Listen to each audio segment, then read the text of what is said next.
Hi, I'm Chance Finucane, Chief Investment Officer at Oxbow Advisors. Here's what we're seeing in the stock market heading into the second half of 2026.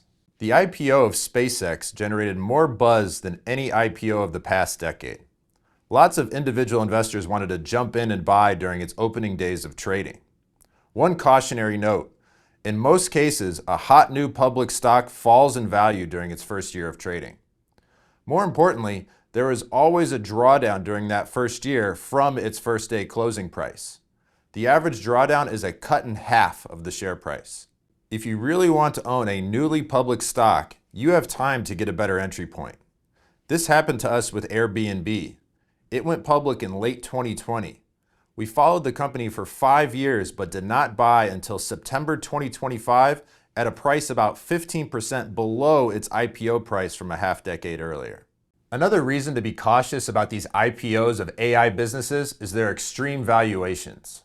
In a hot market like the past 7 years, tech IPOs can trade at 10 to 15 times sales. But Anthropic, OpenAI, and SpaceX valuations look like the height of the dot-com bubble, with price-to-sales ratios of 20 to 80 times. To put it in perspective, when Google went public in 2004, its price-to-sales ratio was only 8.5 times. The final evidence of the current speculative fever in the market is that new stock issuance is outpacing buybacks. For almost all of the past 40 years, companies have spent more money buying back their own stock rather than issuing new shares. But when stock issuance is greater than buybacks, it signals a unique exuberance in the market that investors should watch closely. It's only happened 3 times in the past 30 years: at the height of the dot-com bubble, during the peak of the 2021 frenzy for SPACs, and today. Looking at the stock market in total, it appears like 2 different asset classes. There are about 40 AI beneficiary stocks that have driven the entire market return this year, and then there are the other 460 stocks in the S&P 500 that have been about flat. It's been a fantastic run for those invested in the AI trend, but the downside for that side of the market looks concerningly high to us. There are a few ways to look at this. First, the recent record outperformance of momentum stocks. Momentum is an investing factor in the market that we respect and try to use to our advantage ourselves in our portfolios.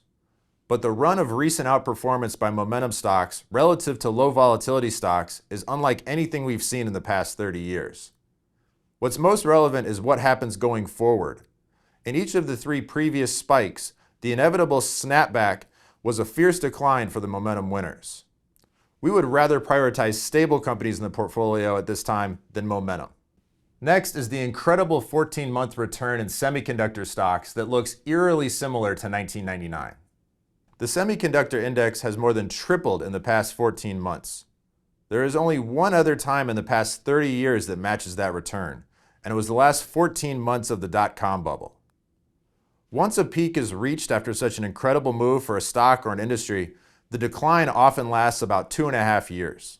What's notable about the desire for AI and semiconductor stocks by investors is what they are not asking for anymore.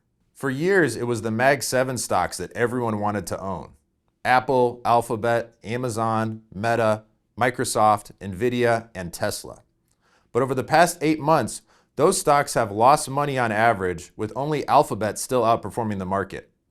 We point this out as an example of how quickly things can change from one basket of stocks being the group that every investor has to own to it eventually being tossed aside so they can run to the next hot group. Last, the rise of leveraged ETFs is having a significant impact on market activity. Leveraged ETFs are meant to give an investor 2 times or 3 times the daily price move in a single stock or industry that the ETF is meant to track. There's a 2 times Nvidia ETF and a 3 times semiconductor ETF. This matters because the amount of investor money in these leveraged ETFs has quadrupled in less than 4 years. For instance, there are leveraged ETFs for the 2 big Korean semiconductor stocks, Samsung and SK Hynix. The leveraged trading activity has become so large that up to 60% of the daily shares traded for those 2 stocks is now in leveraged funds. The growth in leveraged ETF trading has increased the price swings both up and down. Semiconductor stocks had 9 days in June that they changed in price by 5% or more. Does anyone think these businesses are changing in value by 5% every other day? Be prepared for more volatility in the hottest areas of the market, and do not let the wider ups and downs cause you to deviate from the investing principles that work best for you. We hope this gives you a sense of how we're seeing the stock market heading into the third quarter. If you have any questions or would like to learn more about Oxbow, please contact us. We like to share what we think is most relevant in the financial markets. If you'd like to hear from us more regularly, please subscribe to our YouTube channel.